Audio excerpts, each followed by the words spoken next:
Hello everyone, welcome back to the Real Queen Nefertiti 33 channel. I am Tatiana, Nefertiti Tatiana in Egyptian. So let's begin. We'll be learning about one of my old characters, which is Mary Poppins. Okay, the kids are still alive. Okay, y'all. This is one of my characters from a movie. Okay, which is Mary Poppins. They stole my shit and I need it back. So basically, what they doing is with my name is they are throwing blood on people. Cause you know how I come down with the umbrella, okay, when it's raining. So when you see rain, they are getting balloons or whatever,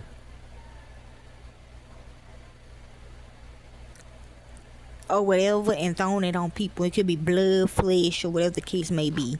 So I'm gonna need whatever my magic power was in this movie. That I'm gonna need that big. Okay, so let's begin.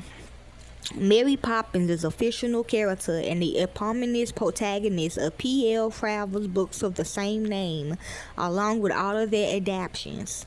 A magical English nanny, she blows in on the east wind and arrives at the bank's home in number 17 Cherry Free Lane, London, where she is given charge of the bank's children and teaches them valuable lessons with a magical touch. See, especially what they doing, okay? Travers give Poppins the accent and vocabulary of a real London nanny. Cockney-based notes overlaid with a strangled gentility. Okay, Julie Andrews, who played the character in the 1964 film adaptations, received an Academy Award for Best Actress. British film magazine Empire include Poppins as played by Andrews in their 2011 list of 100 greatest movie characters. Acclaim for her performance as Poppins in the 2018 sequel, Emily Blunt received a Golden Globe nomination, okay, for Best Actress in a Motion Picture, Comedy or Musical. In the 2004 musical adaptation in The West End, Laura Michelle Kelly received the Olivia Award for Best Actress in the Musical for her performance as Poppins. Okay. Descriptions of character. A quintessential English nanny, Mary Poppins is a slightly stunned but caring woman who loses magic and self-control to take care of the bank's children. She is loosely identified by her sensible hat and parrot umbrella, which she brings with her wherever she goes on outings. She also has the power to teleport to a place she wants. She is kind towards the children but can be firm when needed. She is practically perfect in every way. In the film version, she is a young woman with an air of grace and elegance about her.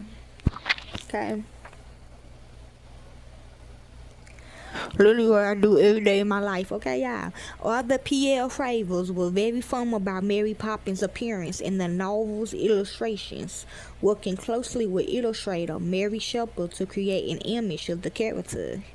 Eventually, they based Mary Poppins' appearance on that of a Dutch doll, tall and bony, with short black hair, large blue eyes, a snub nose, and a prim pursed mouth. So that's why how they took it.